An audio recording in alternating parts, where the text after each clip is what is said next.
renal, un infarto mesentérico, o un problema inflamatorio como una enfermedad de Crohn que obliga a hacer una resección de un segmento del intestino, va a quedar como resultado el intestino corto, ¿no?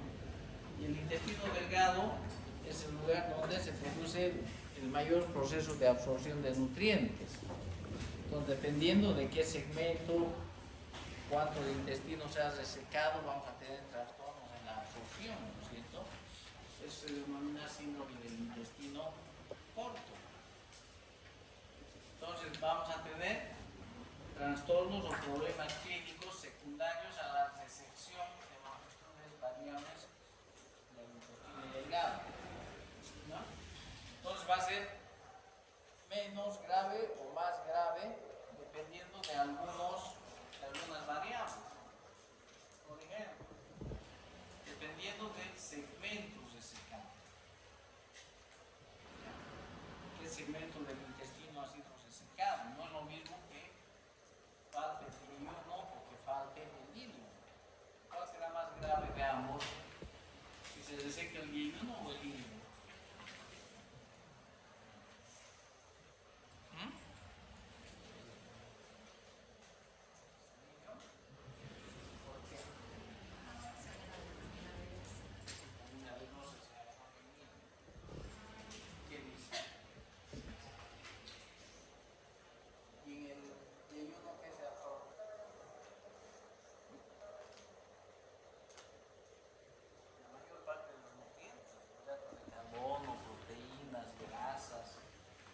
Se absorben.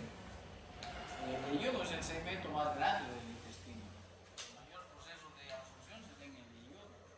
Entonces vamos a tener problemas más graves si se reseca el yoduro que el hilo. ¿Cierto? Aquí se absorbe un determinado número de nutrientes. Aquí la mayor parte. Por un lado. Y el yoduro es un segmento mucho más grande que el hilo. Bien. Por otra parte,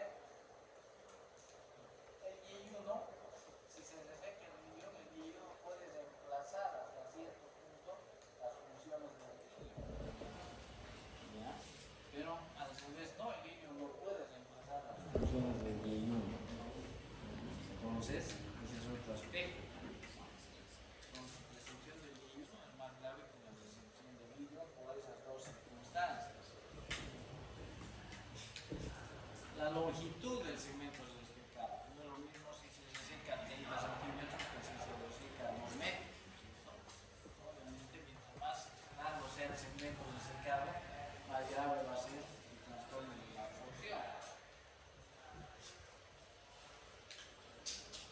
La integridad de la válvula ileocecal. La válvula ileocecal está entre el ilion y el intestino grueso. Es una válvula, ¿cierto?, que permite el paso del contenido del intestino delgado hacia el colon, pero no permite el reflujo o el retorno del contenido del colon hacia el intestino. Y eso es importante, ¿por qué? Porque el intestino delgado es estéril, ¿cierto?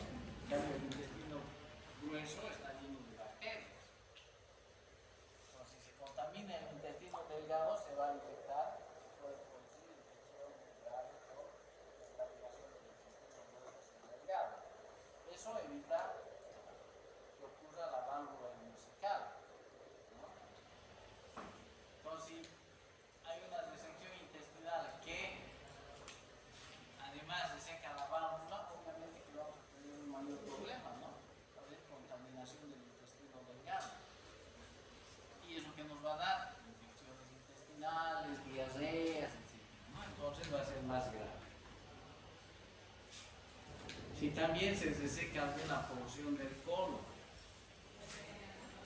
¿qué función tiene el colon?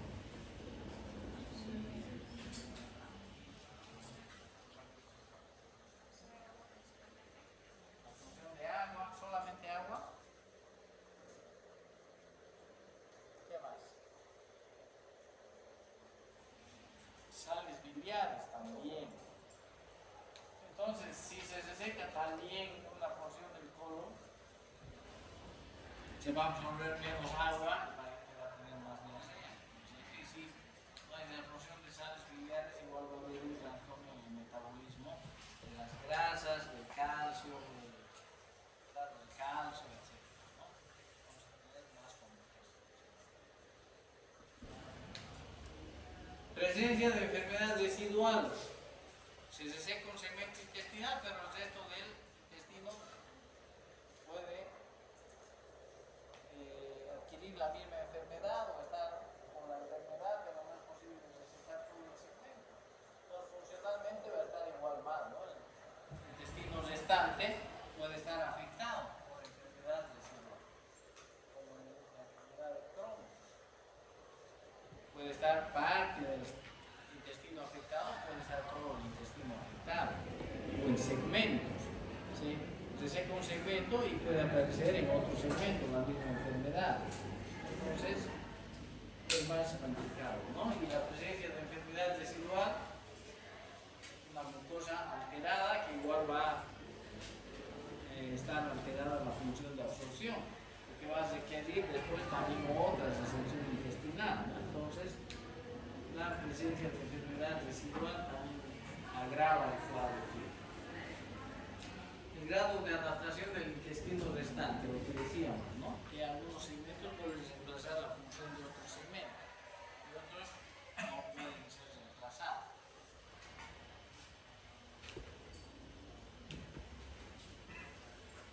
Entonces, va a haber mala absorción. Una manifestación fundamental de la mala absorción es la diarrea.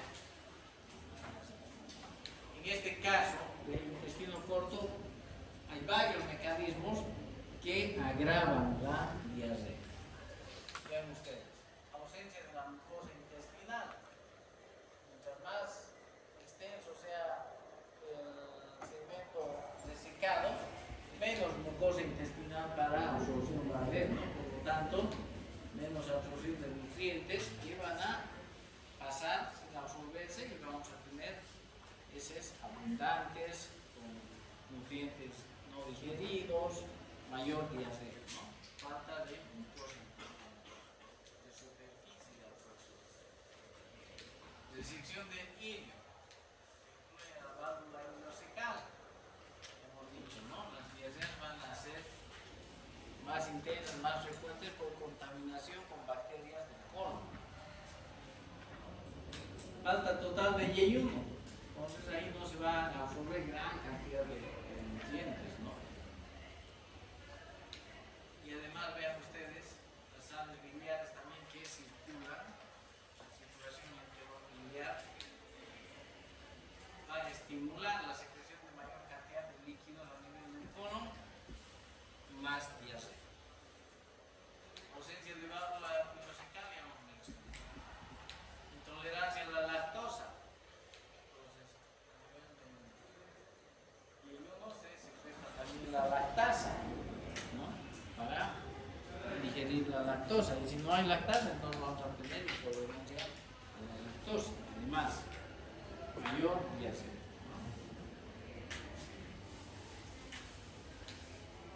Entonces vamos a tener diarrea, esteatorrea, desnutrición, todo aquello, y pueden haber otros síntomas extraintestinales como consecuencia de un intestino corto.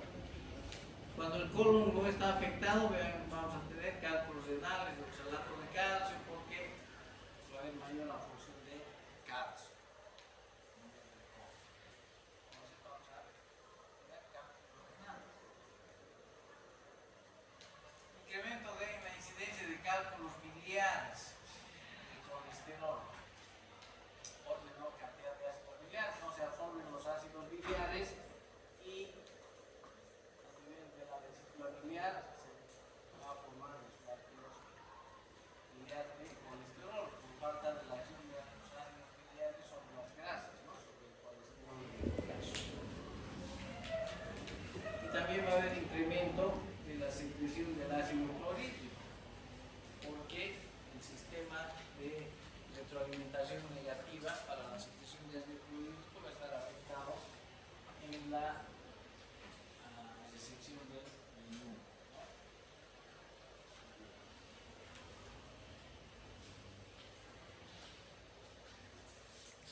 ¿Cuál será el tratamiento entonces? Hay un tratamiento sintomático y un tratamiento definitivo. El sintomático va a depender entonces de la gravedad de los síntomas, de la cantidad de diarrea que tenga el paciente, va a ser sintomático para controlar los síntomas. En este caso la diarrea, ¿no es cierto? Que es el principal síntoma. Entonces hay antidiarreicos de todo tipo que se pueden utilizar, ¿no? Dependiendo del estado del paciente. Desde los opiáceos, vean ustedes, como la codeína, que es un antidiarreico también, reduce la producción de heces, una dieta astringente, todo aquello que va a mejorar, ¿no? En cuanto a la dieta, vean, pobre en grasas, pobre en lactosa y fibra, que son los que aumentan el volumen de las heces fecales y aumentan la diarrea. Entonces, una dieta más rica en carbohidratos.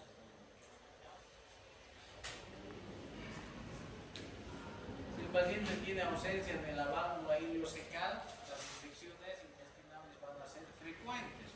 Entonces, en ese caso hay que utilizar antibióticos, ¿no? Para disminuir y evitar la proliferación bacteriana. En el caso de secreción de ácido clorhídrico, entonces la bomba de protones. Dependiendo de qué elementos, microelementos o oligoelementos no se absorben, hay que reponerlos. Vitaminas, folato, cobalamina, calcio, hierro, magnesio, zinc, etc. Entonces hay que reponer estos elementos que no se están absorbiendo. Se puede realizar una nutrición parenteral. Pacientes que no absorben, pero que absorben muy pocos nutrientes. Entonces hay que implementar la nutrición parenteral. Aminoácidos, grasas, hidratos de carbono, vitaminas, minerales por vía parenteral, ¿no? Hay pacientes que viven así, donde se ha resecado gran cantidad de intestino, no hay cómo nutrirlos. Entonces llevan su catéter venoso central implantado con una válvula debajo de la piel. Entonces ahí nomás se coloca la nutrición parenteral y en principio se nutren de esa manera, ¿no? A la larga tiene un pronóstico malo, pero hay nutrición parenteral con el siguiente. El trasplante intestinal está en desarrollo. Y como tratamiento de fondo, bueno, dependiendo de la causa, ¿no? Pero si hay resección del segmento, bueno, prácticamente no hay mucho que hacer. Luego tenemos el síndrome de proliferación bacteriana. Es una proliferación anormal de gérmenes o de bacterias en el intestino delgado, que se da en algunos casos. Vamos a ver en qué casos se da este trastorno. Cursa lo mismo con diarrea, esteatosea, anemia macrocítica principalmente, por mala absorción, ¿no es cierto?, de diversos nutrientes, de grasas y de vitamina B12 principalmente. ¿Dónde se produce la proliferación bacteriana?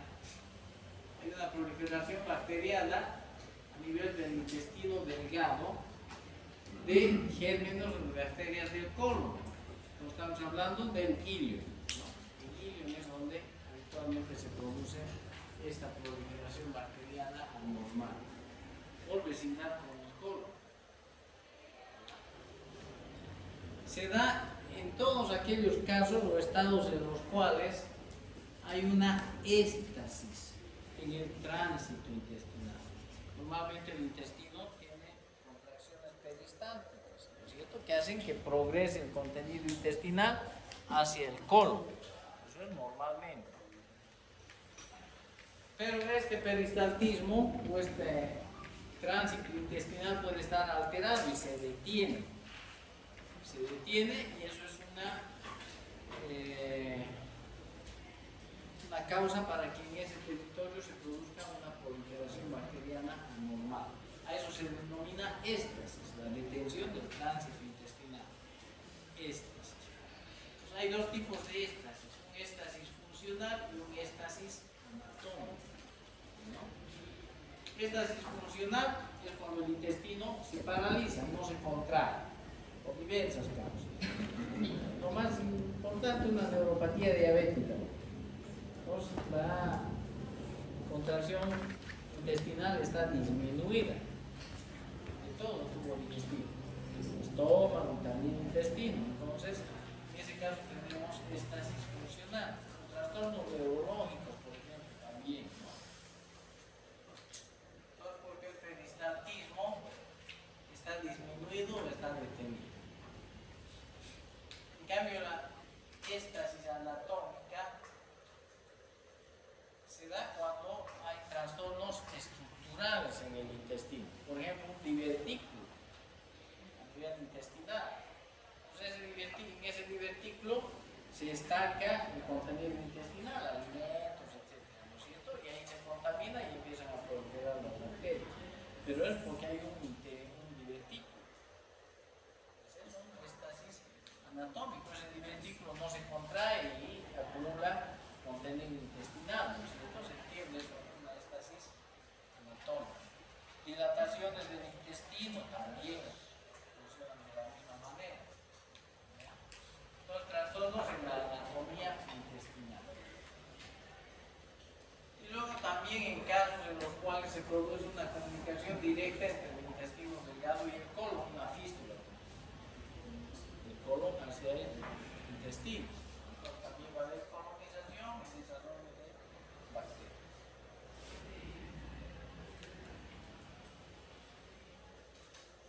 Entonces se produce, hemos dicho, una proliferación de bacterias del colon y del intestino delgado, principalmente Escherichia coli y otros bacterias.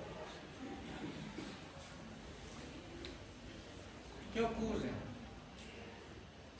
Estas bacterias que están proliferando a nivel intestinal, que en el ileum principalmente, ¿qué sucede? ¿No? Que se absorben en el ileum vitamina B12, ¿no es cierto? Entonces, ¿qué hacen estas bacterias? Utilizan esa vitamina B12 para su proliferación. Entonces el organismo no tiene ya vitamina B12 para absorber.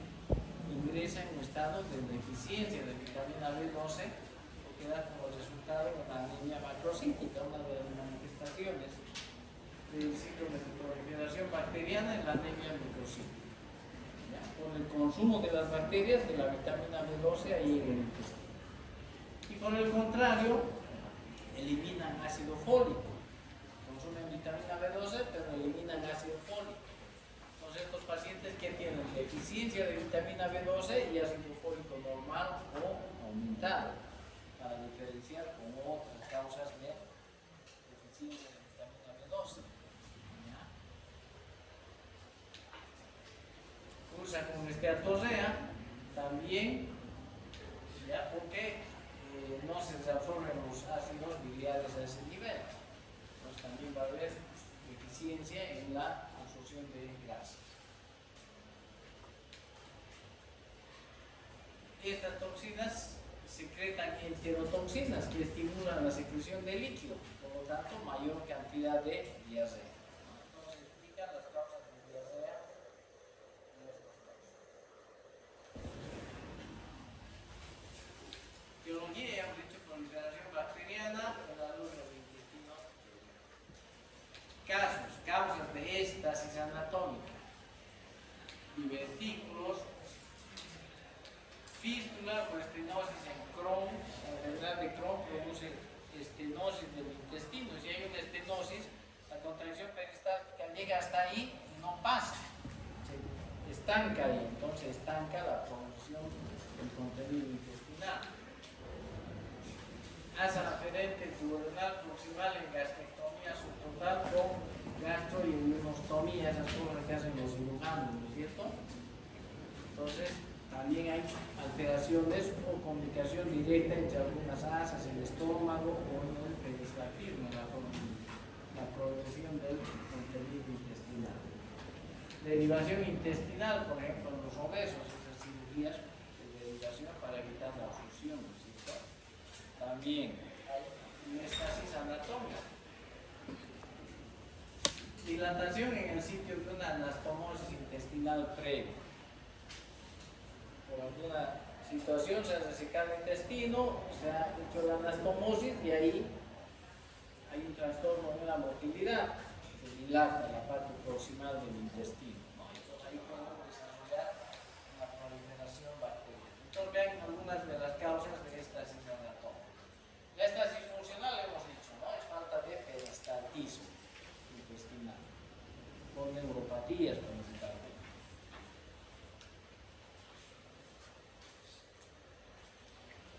Para el diagnóstico, pacientes con diarrea, con síndrome de mala absorción, ¿no es cierto? Que tengan valores bajos de cobalamina o vitamina B12 combinado con un valor alto de ácido fólico, que decíamos, ¿no? Consumen vitamina B12 las bacterias, pero secretan ácido fólico. Entonces el paciente va a tener disminución de vitamina B12 e incremento de ácido fólico.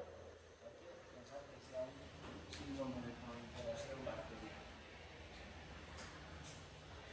Demostrar incremento de bacterias aerobias o anaerobias de colon en un aspirado del yeyuno. Si sospecho de esto, se pone una sonda, ¿no es cierto? Naso-yeyunal. Aspiro y llevo eso a cultivo. Y si hay desarrollo de bacterias colónicas, entonces estamos frente a un síndrome de proliferación bacteriana, ¿no?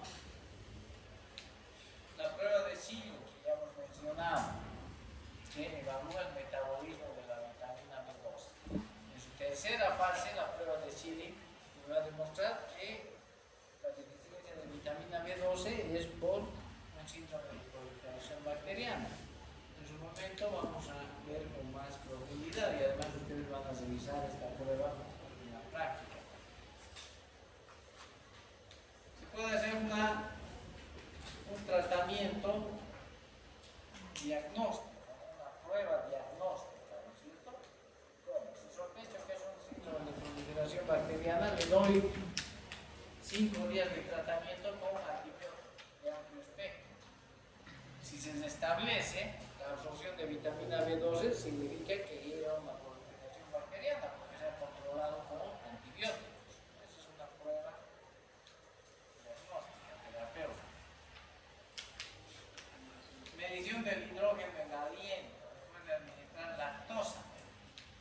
Entonces también es una prueba que me permite detectar que hay una proliferación bacteriana. Estamos detectando su metabolismo, ¿no es cierto? A través de la prueba del aliento. Medir el metabolismo de la lactosa. Entonces hay varias pruebas que vamos a hacer, ¿no?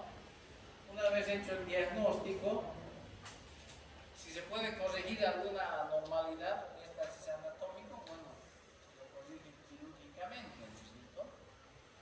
Y si no, entonces el tratamiento es estrictamente médico, con antibióticos de amplio espectro. Tetraciklina, metronidazol, amoxicilina, cefalosporina, etc. Entonces hay una serie de 3 semanas de tratamiento hasta que reviertan los síntomas. Control. Pero el paciente va a volver a hacer los mismos cuadros después de un tiempo, ¿no es cierto? Porque no se ha corregido una normalidad anatómica o funcional.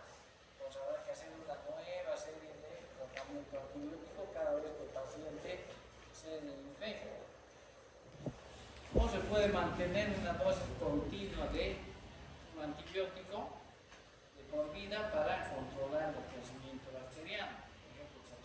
Se puede mantener una dosis pequeña de por vida todos los días, ¿no?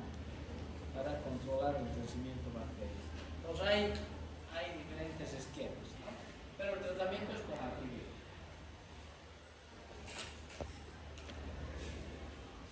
Y finalmente la enfermedad de Wick, que es muy rara, ¿ya? Una enfermedad multisistémica, crónica, que cursa, además de diarrea, esteatorrea, pérdida de peso por mala absorción, cursa con síntomas sistémicos generales, como afección de las articulaciones, como artralgia o artritis, afección afectación del sistema nervioso central y problemas cardíacos. Además de síntomas intestinales, hay síntomas sistémicos que afectan a estos otros órganos. Es una enfermedad infecciosa crónica, ¿ya? ¿Producida por quién? Por este germen. Una bacteria que se llama la Tropheriма wipp. Podríamos dicho manifestaciones, el cuadro clínico es crónico, ¿no? De meses o de años, y está de manera gradual, con diarrea, esteatosea, dolor abdominal, pérdida de peso, un síndrome de mala absorción prolongada, al cual posteriormente se suman otros síntomas como artropatías, artritis o artralgias de diferentes articulaciones, principalmente articulaciones grandes. Hay fiebre persistente, se la cataloga como fiebre de origen desconocido a veces. Hay síntomas oftalmológicos en el sistema nervioso central, llegando el paciente incluso a la demencia después de mucho tiempo. Entonces, todo producido por una infección crónica. Entonces, hay que pensar en esta enfermedad de pacientes generalmente varones con diarrea y esteatosea crónica y que no tenga explicación, ¿no? Que no encontré un diagnóstico, no se encuentre la causa. Entonces, hay que sospechar que se trate de un cuadro como este. Para el diagnóstico es necesario la biopsia del intestino delgado, ¿no?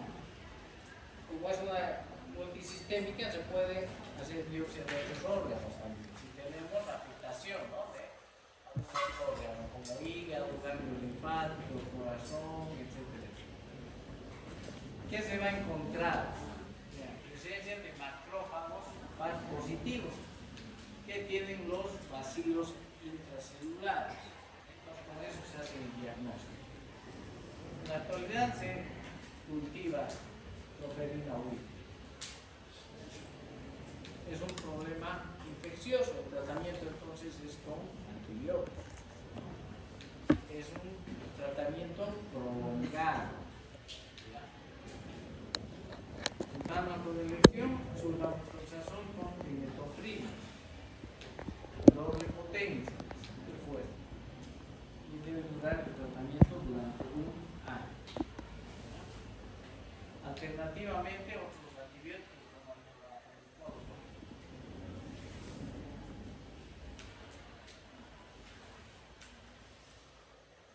Bueno, tenemos la enteropatía con pérdida de proteínas. Esta no es una enfermedad específica. La enteropatía con pérdida de proteínas es un grupo de trastornos gastrointestinales y no gastrointestinales que cursan con hipoproteinemia. La hipoproteinemia que produce edema, un edema carencial, ¿no es cierto? Por disminución de la presión coloido-osmótica del plasma, el paciente va a tener edema, o sea, fuga de líquido intravascular al extravascular y se va a formar edema carencial, ¿no es cierto? Por hipoproteinemia. Pacientes que no tienen ningún trastorno hepático ni renal que justifique la pérdida de proteínas, ¿no? Porque las proteínas no se están perdiendo por vía renal, no es problema hepático por deficiencia de formación de proteínas, sino que es una pérdida de proteínas por el tubo digestivo. Pérdida excesiva de proteínas por el tubo digestivo. O sea, hay muchas enfermedades en las cuales hay pérdida de proteínas a través del tubo digestivo. Por eso es un síndrome, no es una enfermedad específica. ¿Qué tipo de enfermedades cursan con pérdida de proteínas por el tubo digestivo? Ulceraciones de la mucosa, úlceras de la mucosa gastrointestinal, a cualquier nivel, estómago, intestino delgado, intestino grueso, formación de úlceras que pierdan proteínas. La colitis ulcerosa, cáncer de diferente nivel, úlcera péptica, también úlceras múltiples, grandes, úlceras pépticas, que a través de la lesión pierden proteínas, ¿no? Cualquier tipo de ulceración. Otros casos en los cuales la mucosa gastrointestinal no está ulcerada, pero tiene lesiones que ocasionan una alteración en la permeabilidad de la mucosa y hay pérdida de proteínas a través de la mucosa intacta, sin úlceras, pero hay pérdida de proteínas, por ejemplo el sprue, y hemos visto, ¿no? O la enfermedad de la membrana, que es un trastorno gástrico, engrosamiento de la mucosa del estómago, o a través de la cual se pierde agua, se pierde proteínas y otros alimentos. Entonces, problemas ulcerosos, problemas no ulcerosos y disfunción linfática, obstrucción del sistema linfático a nivel abdominal. Por aumento de la presión dentro de los linfáticos se pierden proteínas a la cavidad abdominal.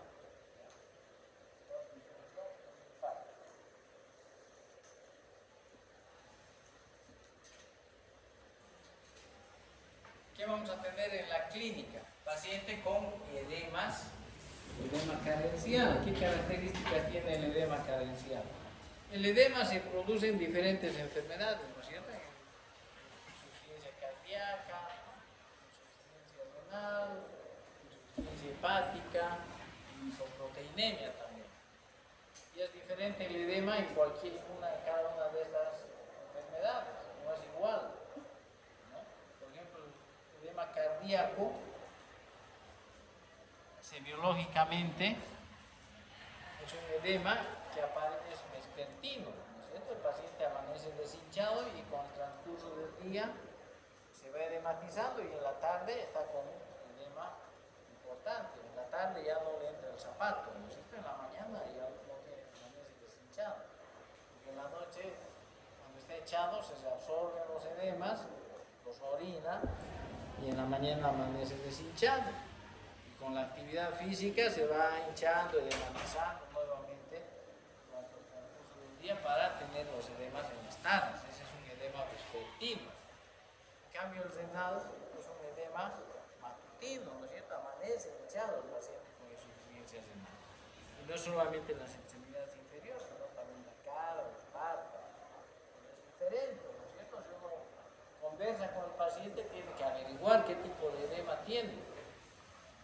El edema del carencial es un edema por declive. Si el paciente está echado, aparece en la región dorsal. Si está parado, aparece en las extremidades. Este es un edema por declive. Y al examen físico es un edema blando, pálido. En cambio, el edema cardíaco es duro. ¿Cierto? Es duro. Entonces es diferente. En la semiología hay que investigar. ¿Cierto? Tenemos un paciente con edema carencial que tiene una función renal normal, que tiene una función hepática normal, y que tanto la albúmina como la globulina son normales. Entonces, ¿qué voy a pensar? Perdón, que la albúmina y la globulina están disminuidas, es que está perdiendo tanto albúmina como globulina, ¿no? Pensaré entonces en una enteropatía con pérdida de proteínas. Para identificar el sitio de pérdida de proteínas, el intestino es extenso, no puedo llegar con el endoscopio y a todo el intestino. Puedo determinar dónde está la lesión, dónde está perdiendo proteínas, administrando proteínas radiomarcadas. Con la centelografía, identificar dónde es el sitio de pérdida de las proteínas. Voy a ver por dónde están jugando estas proteínas marcadas con alimentos radioactivos, ¿no? La linfopenia. ¿Qué es linfopenia? De los linfocitos. El paciente hipoproteinémico sugiere incremento de pérdida de proteínas por el tubo gastrointestinal. En un datos del hemograma. También me puede orientar, ¿no? Me puede sugerir. Bien. Determinado el diagnóstico, si se puede resolver la causa, la pérdida de proteínas, ese es el tratamiento. Si es un paciente que tiene úlceras múltiples, haré el tratamiento para las úlceras. Si tiene una enfermedad de Crohn que cursa con ulceraciones múltiples del intestino, haré el tratamiento con antiinflamatorios, con corticoides, etcétera, o una resección intestinal, dependiendo. Con eso se resuelve, ¿no es cierto?, la pérdida de las proteínas. Si es un cáncer que se puede tratar, lo mismo. Entonces, el tratamiento está dirigido a la causa que ocasiona la pérdida de las proteínas. Se puede hacer reposición, ¿no es cierto? Dieta hiperproteica, transfusión de albúmina, en medida sintomática, ¿no? En casos graves, para controlar. Pero el tratamiento de fondo es dirigido a la causa que está ocasionando la pérdida de proteínas. ¿Alguna pregunta hasta ahí? Doctor,